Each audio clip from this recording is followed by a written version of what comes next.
এই নতুন বছরে আওয়ামী লীগের জন্য বাংলাদেশের সেনা প্রধান দারুণ একটা সুসংবাদ দিলেন। সেটি হচ্ছে আপনার বেকসুর খালাস, আপনার বাংলাদেশের সাবেক প্রধানমন্ত্রী শেখ হাসিনা। বিশেষ করে এই তরুণীদের মাথার মধ্যে সুরসুরে দেওয়া। আমি তরুণদের একাংশের কথা বললাম, যে একটা অংশ হবে তরুণদের হোক, তার মধ্যে মেয়েদের একটা অংশ হবে, তরুণীদের একটা অংশ হবে, যাতে তারা ফুর্তি করে দেখে কি করছে তারা, কত রকমের কথা। বাংলাদেশের অন্তর্বর্তী সরকারের প্রধান মোহাম্মদ ইউনূসের বিপদের দিন শুরু। যে বাংলাদেশ এই মুহূর্তে রাজনীতির মাঝে আওয়ামী লীগ মুক্ত আছে, আর পাশাপাশি বিএনপি মুক্ত হয়ে যাবে। এরপর বাংলাদেশের রাজনীতির ভবিষ্যৎ কি হবে? নতুন রাজনৈতিক বন্দোবস্ত কি তৈরি হবে? জাতি আরেকটা গান শো দেখলো, জাতিকে তাক লাগিয়ে দিয়েছে। লড়াই লড়াই লড়াই চাই, লড়াই করে বাঁচতে চাই, এই লড়াইয়ে জিতবে কারা? খেলা হবে, খেলা শুরু হয়ে গেছে। রেকর্ড ভঙ্গকারী সামরিক সহযোগিতা দেওয়ার জন্য 552টা ট্যাঙ্ক সহ আরো অনেক অস্ত্রশস্ত্র ঘটনা ঘটাই দিছে, নিজেদের ঝালটাকে আরেকটু ঝালিয়ে নিয়েছে। বিপরীতে কি আপনি সুশীলতা দেখাতে পারবেন না? কি দেখাতে পারবেন? মাস্টার এই সুশীলতা দেখাই না, মাস্টারি আমরা দেখাবো না। সুশীলতার মাঝখানে কি? 5ই আগস্টের পূর্বে যেটা বাংলাদেশের প্রশ্নে যেটা হওয়া উচিত, আমরা সেটাই আমরা দেখাবো। বাংলাদেশের প্রশ্নে যেটা হওয়া উচিত, আমরা বলছি কি ফেসিবাদকে যারা এনাবেল করেছে। গণঅভ্যুত্থান বলি এটাকে, এবং এটা কোনোভাবেই বিপ্লব নয় বলে মনে করি। যাই হোক, সেটা সামনের সারিতে ছিলেন তাদের দুটো সংগঠন, বৈষম্য বিরোধী ছাত্র আন্দোলন এবং জাতীয় নাগরিক কমিটি। তাদের একটা খুব গুরুত্বপূর্ণ টেক অ্যাওয়ে আছে বলে আমি মনে করি। আগামী 24 ঘন্টার মধ্যে ডক্টর ইউনূস পদত্যাগ করবেন বললেন সমন্বয়করা। এই কথা শুনে কঠিনভাবে রেগে গেছেন সেনাপ্রধান। বিস্তারিত রয়েছে ভিডিওতে, আপনারা দেখতে থাকুন। এখন পুলিশ বাহিনীর মধ্যে 10 জনের মধ্যে 8 জন যদি তার হৃদয়ে যদি বাকশাল থাকে, 10 জনের মধ্যে 8 জন যদি ছাত্রলীগ, যুবলীগ, আওয়ামী লীগ পরিবারের হয় বা গোপালগঞ্জের হয়, সেই পুলিশ নিয়ে কাজ করা কি সোজা ব্যাপার? এই নতুন বছরের শুরুটা নিঃসন্দেহে হ্যাপি অন্তত নয়, তা কিন্তু বলাই যায়। কালকে বাংলাদেশ সরকারের পক্ষ থেকে যে সিদ্ধান্ত নেওয়া হয়েছে তা খুশি অখুশি সকল কিছুকে ছাপিয়ে একটা শব্দতেই এটার ব্যাখ্যা করা যায়, তা নিঃসন্দেহে ভয়ঙ্কর। আসসালামু আলাইকুম রহমতুল্লাহ। সবাই কেমন আছেন? আশা করি সবাই অনেক অনেক ভালো এবং সুস্থ আছেন। সবাইকে স্বাগতম জানাচ্ছি আমাদের আরেকটি নতুন ভিডিওতে। প্রতিদিনের মতো আমি আপনাদের সিরিয়াত ফারুকি। দর্শক, আজকের ভিডিও টাইটেল এবং থাম্বনেল দেখে ইতিমধ্যে বুঝতে পেরেছেন কি বিষয়টা নিয়ে কথা বলবো। ভিডিওর শুরুতে আপনারা বেশ কিছু অংশ বিশেষ দেখেছেন, যেখানে বুঝতে পেরেছেন বর্তমানে দেশের যে চলমান পরিস্থিতি, দেশের যে বর্তমান অবস্থান, সেটা নিয়ে আমরা কিছু অংশ দেখে বুঝতে পেরেছেন আজকের ভিডিওটি কতটুকু গুরুত্বপূর্ণ হতে চলেছে। তাই সবাইকে আমি অনুরোধ করব দেশের বর্তমান পরিস্থিতি জানতে বা দেশের বর্তমান অবস্থা কি সেটা সম্পর্কে জানতে অবশ্যই আজকের ভিডিওটি আপনাদের জন্য অনেক অনেক গুরুত্বপূর্ণ। তাই সবাইকে অনুরোধ করব ভিডিওটি সবাই আশা করে ধৈর্য সহকারে শেষ পর্যন্ত দেখবো। দর্শক, আর বেশি কথা বলছি না, আমরা একটা ভিডিও প্রস্তুতির মাধ্যমে একটু বিস্তারিত দেখে আসবো। তার আগে আপনাকে ছোট্ট একটি অনুরোধ জানিয়ে রাখতেছে, যারা আমাদের ফারুকি অনলাইন ইউটিউব চ্যানেলটিতে এখনো নতুন আছেন, প্লিজ দয়া করে আমাদের চ্যানেল সাবস্ক্রাইব করে সাথে থাকবেন। যারা ইতিমধ্যে সাবস্ক্রাইব করেছেন তাদেরকে অসংখ্য ধন্যবাদ। যারা সাবস্ক্রাইব করেনি তাদের উদ্দেশ্যে একটি কথাই বলবো, আমাদের চ্যানেলের সাথে থাকুন, দেখতে ভালো লাগবে, ভালোবাসা একদিন হয়ে যাবে ইনশাআল্লাহ। আর বেশি কথা বলছি না, আমরা একটু ভিডিও প্রস্তুতির মাধ্যমে একটু বিস্তারিত দেখি। তার মধ্যে একাংশ থাকবে শুধু এদেরকে দেখানো, যারা অত্যন্ত চমৎকার বুদ্ধি নিয়ে দুনিয়ার সব কাজের ফাঁকে দিয়ে সে একটা ব্যবসা নিজে সৃষ্টি করে ফেলেছে।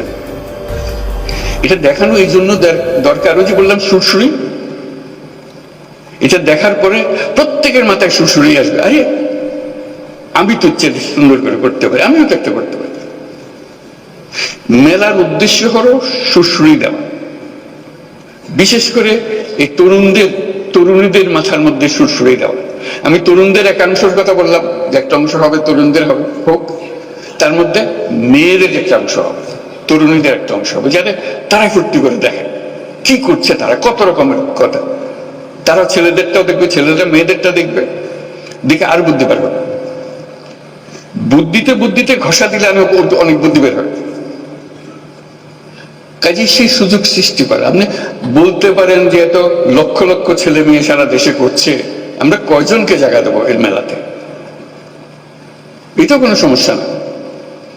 এই মেলার প্রস্তুতি সারা বছর ধরে চলবে, জেলায় উপজেলায় বাছাই করা কে ফাইনাল মেলাতে জায়গা পাবে, কার বুদ্ধি সবচেয়ে বেশি।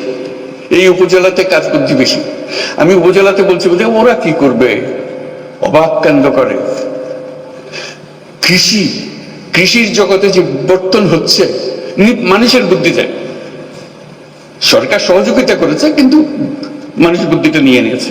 এই নতুন বছরে আওয়ামী লীগের জন্য বাংলাদেশের সেনা প্রধান দারুণ একটা সুসংবাদ দিলেন, সেটি হচ্ছে আপনার বেকসুর খালাস আপনার বাংলাদেশের সাবেক প্রধানমন্ত্রী শেখ হাসিনা। কি সেই আপনার ঘোষণাটা, সেটি হচ্ছে অন্তর্বর্তীকালের সরকার কিংবা আমাদের বাংলাদেশের বৈষম্য বিরোধী যে ছাত্র আন্দোলনকারীরা ছিল সমন্বয়করা, তারা সচিবালয়ে আগুনের ঘটনাকে সম্পূর্ণভাবে আপনার দায়ী করে আওয়ামী লীগের উপর, এবং এটা নিয়ে কি মামলাও তারা করে আওয়ামী লীগের উপর। এখন গতকালকে যখন নাকি আপনার একটা সিসিটিভি ফুটেজ বের হয়ে আসে এবং সেনাবাহিনী সেটাকে মনে করেন আপনার তদন্ত করে, সাংবাদিক ভাইরা সেটা আপনার করে, তখন আপনার সমস্ত ইয়ের পরে ঘোষণা আসে যে আওয়ামী লীগের এখানে কোনো হাত ছিল না। এটা আপনার শর্ট একটা সার্কিটের মাধ্যমে কিংবা একটা কুকুর ঢুকে সেখানে আগুনটা সৃষ্টি হয়। তাহলে আওয়ামী লীগের উপরে যে বা যারা বর্তমান মিথ্যাচার করছে এদের কি আপনার সাজা হওয়া উচিত নয়? কারণ আওয়ামী লীগের উপরে, কারণ এত বড় একটা দলের উপরে আপনি ফ্যাসিবাদ বা ফ্যাসিজম, স্বৈরাচার, মানে কোটি কোটি মানুষকে যে এই সমন্বয়কারীরা বললো, এদের বিচার কি হবে না? অন্যদিকে গ্রেফতার হতে যাচ্ছে ডক্টর ইউনূস। কিভাবে? আওয়ামী লীগের যে বড় বড় নেতা কর্মী আছে তারা এই সচিবালয়ে যে আপনার আগুনের ঘটনা যে ঘটাইছে আপনার ডক্টর ইউনূসের নামে এবং উপদেষ্টা সমন্বয়কারীরা মেন যে আপনার কয়টা মানে ফেস আছে, এদের বিরুদ্ধে আন্তর্জাতিক আপনার আদালতে মানহানি মামলা করতে যাচ্ছে আওয়ামী লীগ। অন্যদিকে আপনার সেনা প্রধান তিনি ঘোষণা দেয় যে এই ধরনের যদি বাংলাদেশে কোনো ঘটনা ঘটে এবং সেটা যদি বিচার কিংবা তদন্ত মানে না করে যদি এইভাবে আরেকটা বড় দলকে যদি এভাবে দায়ী চাপিয়ে দেওয়া হয়, তাহলে যে বা যারা করবে এদের বিরুদ্ধে আমরা লিগ্যাল অ্যাকশন নিব।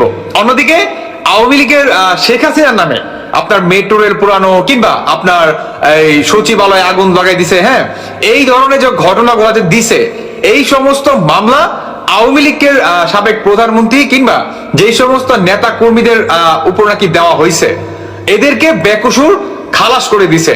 মানে এই মামলাগুলো একদম টোটালি কি ক্যান্সেল করে দিছে। এখন আমার প্রশ্ন, এই যে আওয়ামী লীগের উপরে, কারণ হাসনাত কিংবা সমন্বয়কারীরা কিন্তু অনেক চিল্লায় কিন্তু মিডিয়ার সামনে কিন্তু কথা বলছে যে ফ্যাসিজম বাংলাদেশে এখন পর্যন্ত আছে, এই কাজগুলো কি ফ্যাসিবাদীদের জন্য। তাহলে এরা যে বর্তমান এই কথাগুলো বললো কিংবা এখন যে আপনার এটা হলো মানে কি বলে প্রুফ হলো যেটা আওয়ামী লীগ ঘটায় নাই, তাহলে আমার প্রশ্ন, সেনাবাহিনীর প্রধান আপনি কি এটার নিবেন না, পদক্ষেপ নিবেন না? আচ্ছা, আপনি নেন বা না নেন সমস্যা নাই, আপনার আন্তর্জাতিক আদালতে যখন নাকি এই সচিবালয়ে আগুনের ঘটনা ঘটে তখন কিন্তু বাংলাদেশের একজন সাংবাদিক কিন্তু এই বিষয়ে কথা বলে যে আওয়ামী লীগ এই ঘটনাটা ঘটেছে। তখন আপনার আমেরিকার যে ছিল, হ্যাঁ, সেখান থেকে বলা হয়েছে যে এটা আমরা বাংলাদেশের যে অন্তর্বর্তীকালে যে সরকার আছে এদেরকে বলছে বিষয়টা ভালোভাবে কি যাচাই বাছাই করার জন্য, কিংবা আমাদের লোকও যাবে সেখানে যদি প্রয়োজন হয়। এখন আপনার উল্টা মামলা করতে যাচ্ছে আওয়ামী লীগ কি আপনার মানহানি মামলা। কারণ এত বড় একটা ঘটনা যেখানে আমাদের বাংলাদেশের এত বড় একটা সচিবালয়ের মতো একটা জিনিসকে বা বিষয়টাকে আগুন লাগিয়ে এবং আপনার এত বাংলাদেশের কোটি কোটি মানুষের উপর আপনার দায় চাপিয়ে দেওয়া কিন্তু চারটেখানে কথা না, তাই না? তো এটার জন্যই আওয়ামী লীগ কি মানহানি মামলা করতে যাচ্ছে। অন্যদিকে সমন্বয়করা তাদের আপনার দল ঘোষণা করলো, সেটা হচ্ছে জানেন কি, ছাত্র শিবির। মানে এরা বা এদের মাস্টার মাইন্ড হচ্ছে ছাত্র শিবির। এদের পিছনে আপনার গতকালকে শহীদ মিনারে ভাষণে সার্জিস এই কথা বলে যে সত্য কখনো লুকায় থাকে না। এটার মাস্টার মাইন্ড হচ্ছে কি ছাত্র শিবির। মানে কি আগামী বাংলাদেশে সরকারে বসতে যাচ্ছে ছাত্র শিবির। আপনি বুঝতেছেন বাংলাদেশটা কতটা ঝুঁকিপূর্ণ দিকে আছে। অন্যদিকে আরেকটা ব্রেকিং নিউজ, সেটি হচ্ছে আপনার যারা নাকি বিএনপি সমর্থক আছেন, আপনারা অনেকেই ভাবতেছেন যে আপনারা ক্ষমতায় এসে পড়তেছেন। আপনাদের জন্য আরেকটি ব্রেকিং নিউজ, সেটি হচ্ছে যে বিএনপিকে নির্বাচনে অংশগ্রহণ করতে পারবে কিনা সেই বিষয়ে হাসনাত কিংবা সমন্বয়ক আপনার উপদেষ্টারা তারা কিন্তু স্পষ্ট কিন্তু এখন পর্যন্ত করে না। মানে বিএনপিকে তারা নির্বাচন থেকে বাদ দিতে পারে, আপনার নির্বাচনে অংশগ্রহণ করতে পারবে না বিএনপি আওয়ামী লীগ। এইরকম একটা কানাঘুষা কিন্তু বর্তমান অন্তর্বর্তীকালে কিংবা সমন্বয়কদের ভিতরে কিন্তু চলমান। এখন অনেক বিএনপি নেতা কর্মীরা যারা নাকি আপনারা নাকে তেল দিয়ে এখন পর্যন্ত ঘুমিয়ে আসছিলেন, এখন একটু জাগুন, ঠিক আছে? জেগে রাজপথে নামুন, এদের বিরুদ্ধে কথা বলেন বা এদেরকে স্মরণজন্য আন্দোলন করেন, না হলে শেষ। আওয়ামী লীগ আর বিএনপি কাঁধে কাঁধ দিয়ে নদীর পাড়ে বৈশা বসে বাদাম খাওয়া ছাড়া আর কোনো উপায় থাকবে না। বুঝতে পারছেন না?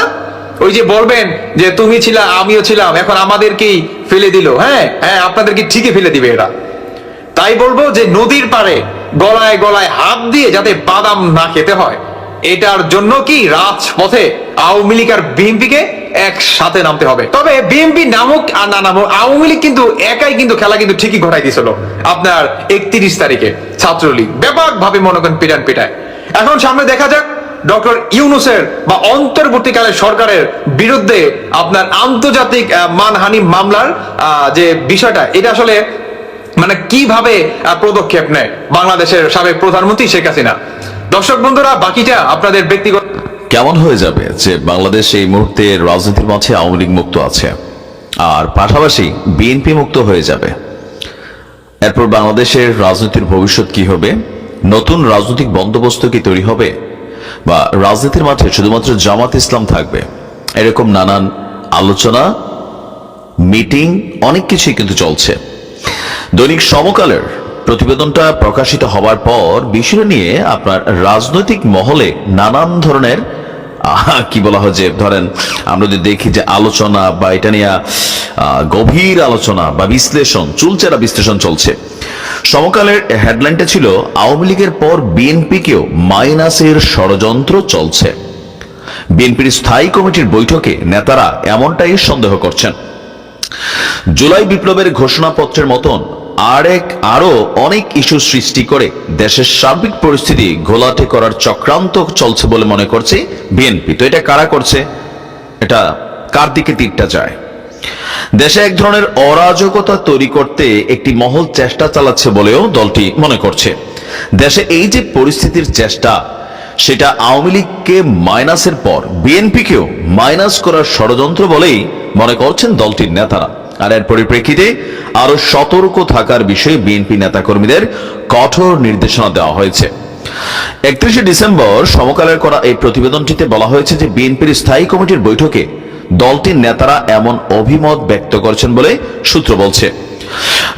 আপনার গত সোমবার রাতে গুলশানে বিএনপি চেয়ারপারসনের রাজনৈতিক কার্যালয়ে অনুষ্ঠিত এ বৈঠকে লন্ডন থেকে ভার্চুয়ালি সংযুক্ত হয়ে সভাপতিত্ব করেছেন দলের ভারপ্রাপ্ত চেয়ারম্যান তারেক রহমান।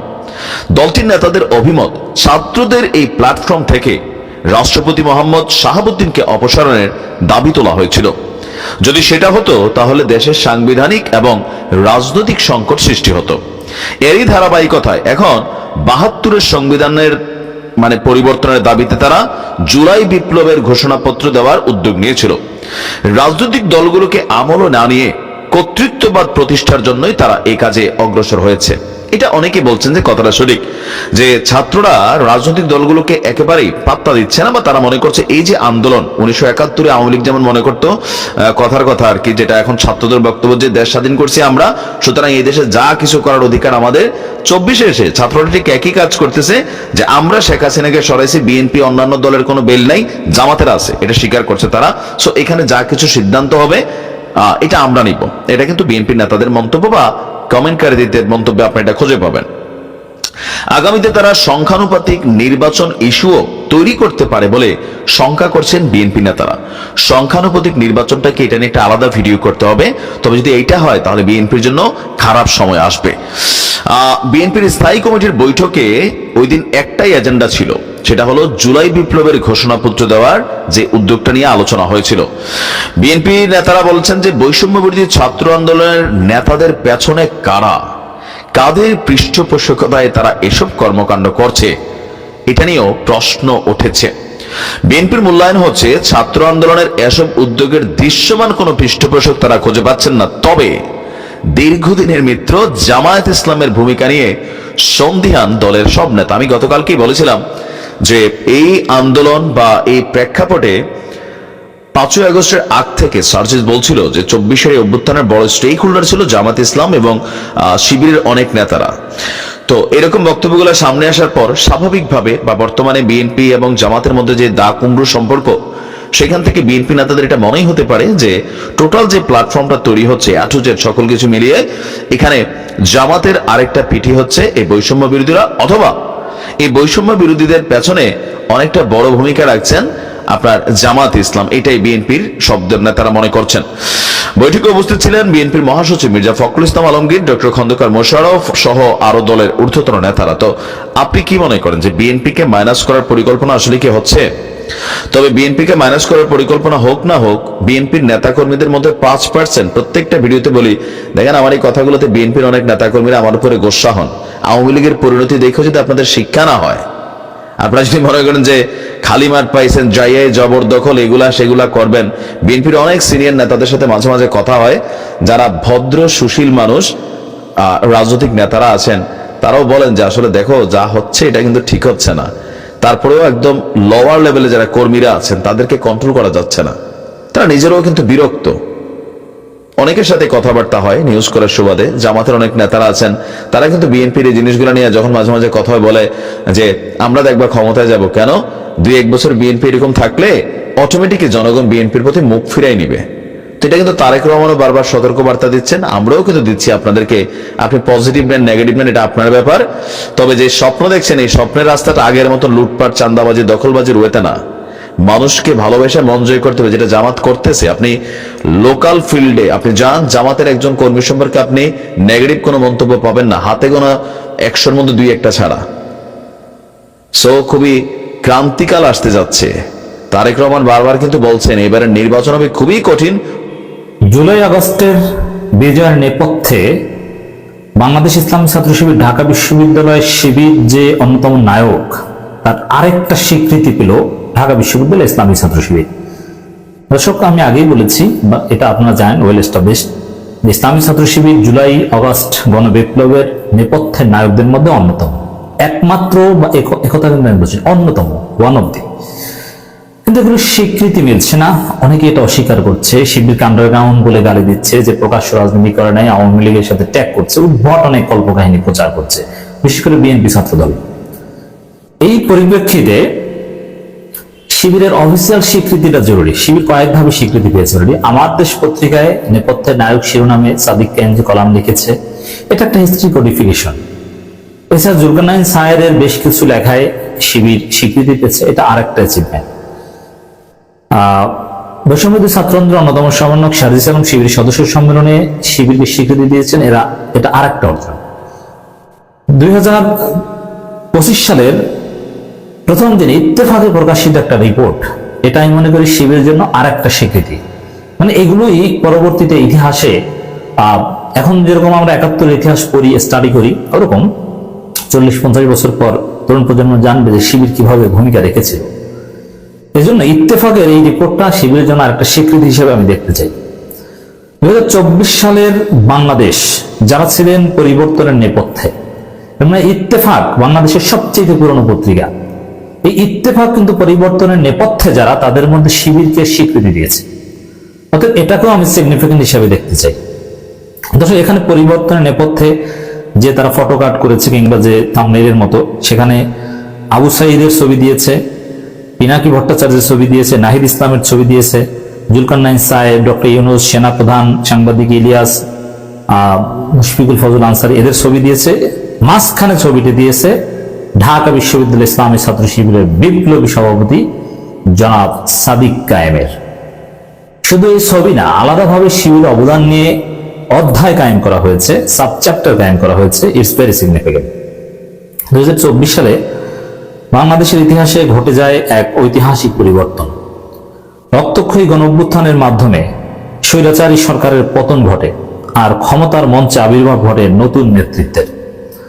ছাত্র জনতার ঐক্যবদ্ধ লড়াই ও আত্মত্যাগ গোটা বিশ্বকে চমকে দেয়, বাংলাদেশকে এনে দেয় বর্ষসেরা দেশের স্বীকৃতি। এই বিপ্লবের নেপথ্যে ছিলেন আবু সাঈদের আত্মত্যাগ, নাহিদ ইসলামের বলিষ্ঠ নেতৃত্ব এবং নানা শ্রেণী পেশার মানুষের অবদান। ছাত্র শিবিরের নেপথ্যে সমর্থন, প্রবাসী সাংবাদিকদের জনমত গঠন এবং সেনাপ্রধান ওয়াকারুজ্জামানের যুগান্তকারী সিদ্ধান্ত ইতিহাসের মোড় ঘুরিয়ে দেয়। মানে ইতিহাসের মোড় ঘুরিয়ে দেয় ছাত্র শিবির নেপথ্যে ছিল, নেপথ্যের নায়ক, এটার স্বীকৃতি মিলল। যেসব ব্যক্তি, গোষ্ঠী বা অনুঘটক 2024 সালে বাংলাদেশের রাজনৈতিক পট পরিবর্তনের নিয়ামক হিসেবে ভূমিকা রেখেছেন, তাদের মধ্যে উল্লেখযোগ্য হলেন আন্দোলন স্পিনং শহীদ আবু সাইদ। আবু সাইদের কথা বলা হয়েছে, আবু সাইদ আইকনিক ফিগার হয়ে উঠেছিল। নাহিদ ইসলামের অবদান বা 6 সমন্বয়কের কথা আলাদাভাবে বলা যেতে পারে। নেপথ্যের শক্তি ছাত্র শিবির, এই শিরোনাম ইত্তেফাক আলাদাভাবে অধ্যায় গায়ন করেছে। বৈষম্যবিরোধী ছাত্র আন্দোলনের ব্যানারে শুরু থেকে এই ছাত্রদল, ছাত্র শিবির, বাম সংগঠনগুলোর নেতাকর্মীরা দল মত ভেদাভেদ ভুলে অংশ নিয়েছিল। শিক্ষার্থী ও নানা শ্রেণী পেশা মানুষদের সম্মিলনে একটি সফল গণ অভ্যুত্থান হয়েছে। সমন্বয়করা ফেসিবাদ বিরোধী সব ছাত্র সংগঠনকে ঐক্যবদ্ধ করে ভ্যানগার্ডের ভূমিকা পালন করেন।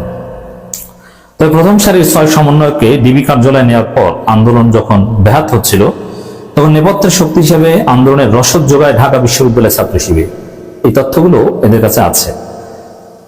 বিশেষ করে ডিবি কার্যালয়ে 6 সমন্বয়ককে যখন জোর করে আটকে রাখে, তখন আন্দোলন প্রত্যাহারের ঘোষণা দেওয়া হয়। তখন 9 দফা প্রণয়ন করে বাহির থাকা সমন্বয়কদের দিয়ে ঘোষণার মাধ্যমে আন্দোলন চালিয়ে যেতে সহযোগিতা করে ছাত্র শিবির। এই সমন্বয়কদের নিরাপদ আশ্রয় থাকারও ব্যবস্থা করে দিয়েছিল ঢাকা বিশ্ববিদ্যালয়ের ছাত্র শিবির সভাপতি সাদিক কায়েম। বুঝতে পারছেন? ইত্তেফাক বলেছে, আমার দেশ নয়। ইত্তেফাকের এই কোডিফিকেশন আপনি কিছুতেই ছোট করতে পারবেন না। আমার দেশকে গালি দিবেন, ইত্তেফাককে আপনি গালি দিতে পারবেন না। বাংলাদেশ সবচেয়ে পুরনো এস্টাবলিশ পত্রিকা। সংগঠনের সাধারণ সম্পাদক এস এম ফরহাদ তাদের সাবেক কয়েকজন দায়িত্বশীলদের নিয়ে এই 9 দফা প্রস্তুত করেন। ইন্টারনেট ব্ল্যাকআউটের সময় সাদিক কায়েম ও ফরহাদরাই 9 দফা সাংবাদিকদের কাছে পৌঁছে দেন। এই 9 দফায় পরবর্তীতে সরকার পতনের 1 দফায় রূপ নেয়। 9 দফা যে শিবিরই প্রণয়ন করেছিল তা সমন্বয়ক আব্দুল কাদের ফেসবুক স্ট্যাটাস দিয়ে স্পষ্ট করেছেন। অস্বীকার করার কোনো সুযোগ নেই। এর মানে নেপথ্যের নায়ক হিসেবে শিবিরকে অস্বীকার করার কোনো সুযোগ নেই। এছাড়া মুখে ও চোখে লাল কাপড় বেঁধে ছবি তুলে অনলাইনে প্রচার, রিমেম্বারিং আওয়ার হিরোজ, গায়বানা, জানাজা, লং মার্চ টু ঢাকা ইত্যাদি অভিনব কর্মসূচি প্রণয়নে শিবিরের ভূমিকা রাখেন বলে সাদিক কায়েম দাবি করেন। যদিও এ বিষয়ে সমন্বয়করা কোনো প্রত্যুত্তর দেননি। তো প্রত্যুত্তর দেননি মানে এটা established. Private university alliance of Bangladesh তারা আন্দোলন জমিয়ে রেখে এক পর্যায়ে এই সংগঠন, এটা শিবির ব্যাক সংগঠন হিসেবে অনেকে বলে থাকেন। এবং প্রাইভেট বিশ্ববিদ্যালয়ে যে আন্দোলন জমিয়ে রেখেছিল এর নেপথ্য শিবির। প্রবাসী সাংবাদিক, কন্টেন্ট ক্রিয়েটর, এদের ভূমিকা ছিল। গণতন্ত্রের লড়াই নতুন মাত্রা, সেনাপ্রধানের ভূমিকা ছিল। ডেফিনেটলি আমরা অ্যাপ্রিসিয়েট করি। যদিও সেনাপ্রধান হাসিনের পক্ষে অবস্থান নিলেও আমরা জিততাম।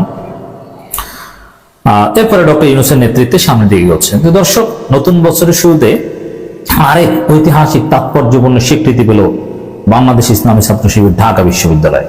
বিপিনুরের এমন বক্তব্যের পর কেউ কেউ বলছেন যে এই বৈষম্য বিরোধী ছাত্র আন্দোলনের নেতারা বা জাতীয় নাগরিক কমিটির নেতারা বিপিনুরকে আগামী 24 ঘন্টার মধ্যে একটা স্টেটমেন্ট দিয়ে বসতে পারে তাকে নিয়ে, যে হ্যাঁ তুমি ফেসিবাদের দোসর এখন ভূমিকা পালন করছো, তুমি কিভাবে এই কথা বললা, 24কে কিভাবে তুমি এত অবমূল্যায়ন করলা। এই বৈষম্য বিরোধী ছাত্র আন্দোলনের যে নেতারা আছে তাদের যদি অন্তরটাকে আপনি রিড করতে পারেন, সামহাউ 71 বড় নাকি 24 বড়, আপনি সরাসরি তাদের কাছে অনুভূতিটা পাবেন 24 বড়। তবে কেউ কেউ আবার 71 বড় সেটাকে মূল্যায়ন করেন। এখন কেন এই প্রশ্নগুলো আসছে? বিপিনুরের যে বক্তব্য আজকের দিনে সেটা সোজা মানে বৈষম্য বিরোধী ছাত্র আন্দোলন, জাতীয় নাগরিক কমিটি অথবা গতকালকে শহীদ মিনার থেকে যে দাবি দাওয়া উঠছে এটার সাথে সম্পূর্ণ সাংঘর্ষিক, আর যার কারণেই ছাত্ররা খেপবে এটা ধারণা করা যায়। তবে তারই বক্তব্যে বিএনপি সহ বাকি যে রাজনৈতিক দলগুলো আছেন তাদের জন্য কিছু স্টেবিলিটি আসবে, বিশেষ করে বিএনপির জন্য। 72-এর সংবিধান বাতিলের কোনো প্রয়োজন নেই। প্রয়োজন এটাকে সংশোধন করা যায়, মানে সংযোজন করা যায়, বিয়োজন করা যায়, নির্দিষ্ট কোনো কি বলা হয় যে ধরেন যে অনুচ্ছেদগুলো আছে সেইখানে। কারণ বাংলাদেশের সংবিধান 17 বার সংশোধন করা হয়েছে, এটাকে বাতিলের প্রয়োজন নেই, বরং সবার সঙ্গে আলোচনা করে সংশোধন করা যায়। আর 24-এর ইস্যু সম্পর্কে তিনি আবার বলছেন, কেউ কেউ যখন বলছেন এটা নতুন স্বাধীনতা, দ্বিতীয় স্বাধীনতা, তো তিনি বলছেন জাতি একবারই স্বাধীন হয়, 71-এর সঙ্গে কোনোভাবেই 24-এর তুলনা চলে না।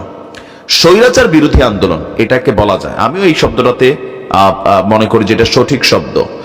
অভ্যুত্থান বলতে পারেন, গণ অভ্যুত্থান বলতে পারেন, কিন্তু দ্বিতীয় স্বাধীনতা বা 1971-এর সেই মহান গৌরব ইতিহাসের সাথে 2024-এর এই ইতিহাসকে তুলনা করার আসলে প্রয়োজন হয় না। দুইটা আলাদা, দুইটা স্পেসে কাজ করছে। 90ও হয়েছিল, তবে এটা ছোটখাটো ছিল, এখন এটা বড়। সংবাদ সম্মেলনে দেশের চলমান রাজনৈতিক পরিস্থিতি নিয়ে ভিপি নূর এবং তাদের যে টিম আরেকটা ছিল, বিভাজন হয়ে গিয়েছিল, তার আবার এখন একত্রিত হয়েছে।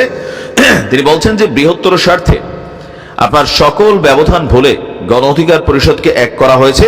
দু একজনের বাইরে থাকতে পারে হয়তো তারেক, মোটামুটি যে মোটা কাটা যেই ক্যারেক্টারটা। আচ্ছা, তো তিনি আপনার বলছেন যে গতকালকের এই আন্দোলন থেকে ভিপি নূরের বক্তব্য, আমরা ইতিমধ্যেই সরকারের নানান দুর্বলতা লক্ষ্য করছি। আইন শৃঙ্খলা পরিস্থিতির উন্নতি হয়নি, আওয়ামী হাইকমান্ডের লোকজন পালিয়ে যাচ্ছে, সচিবালয়ে আগুন আমাদের হতাশ করছে। শিক্ষার্থীর একটি ঘোষণাপত্রের উদ্যোগ নিয়েছিল প্রধান উপদেষ্টা, সেটিকে সার্বজনীন করার উদ্যোগ নিয়ে জাতিকে একটি বিভাজনের হাত থেকে রক্ষা করেছেন বলে ধন্যবাদ দিয়েছেন। তো তিনি বলছেন এই পরিস্থিতিতে যে কোনো হঠকারী সিদ্ধান্ত দেশকে পেছনে নিয়ে যাবে। দেশ এবং জাতিকে রক্ষায় ঐক্য ও সংহতির ভিত্তিতেই বাংলাদেশকে চালাতে হবে।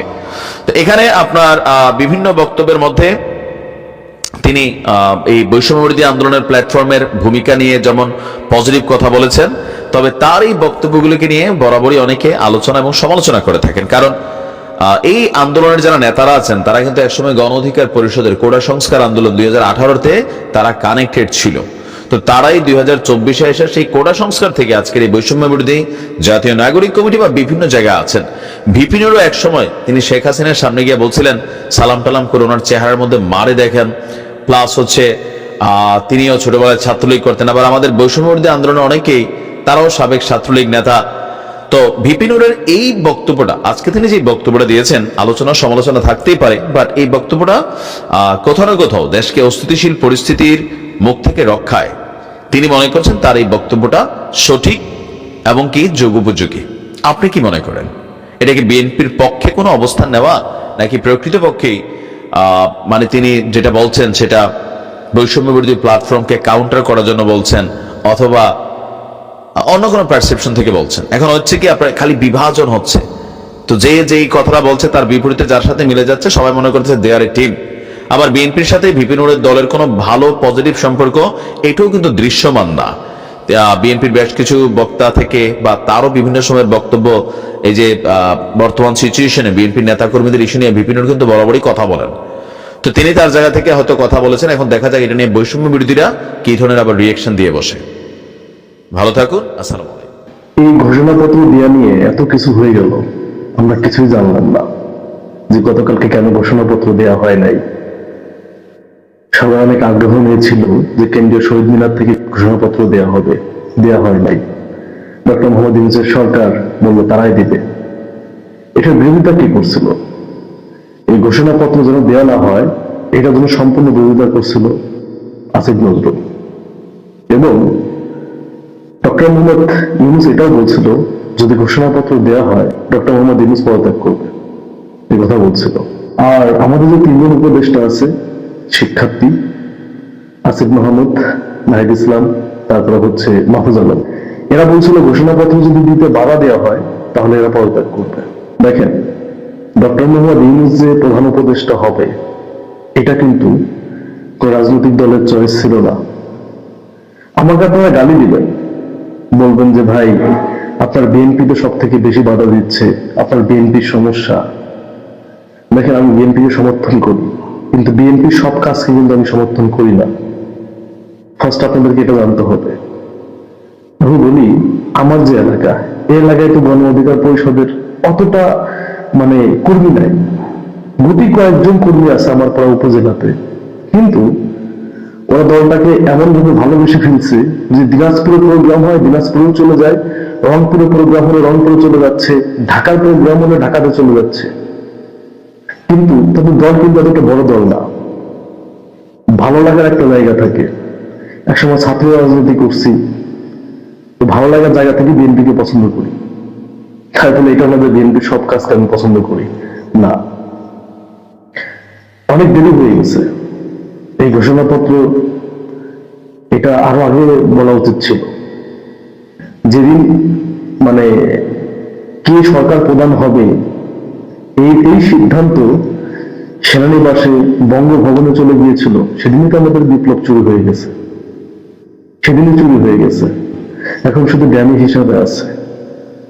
যদি ড্যামি হিসাবে না থাকবে তাহলে এটা কেন দিতে দিল না? এটা দিতে দেয় নাই। তাহলে চিন্তা করেন। প্রিয় দর্শক, এই বিষয়টি আপনার মতামত জানাবেন কমেন্ট সেকশনে। আর আমাদের চ্যানেলটিতে এখন নতুন থাকলে অবশ্যই চ্যানেলটি সাবস্ক্রাইব করে সাথে থাকবেন। আর কে কোথা থেকে আজকের ভিডিওটি দেখেছেন অবশ্যই দ্রুত কমেন্টে জানিয়ে ফেলুন। ধন্যবাদ সবাইকে।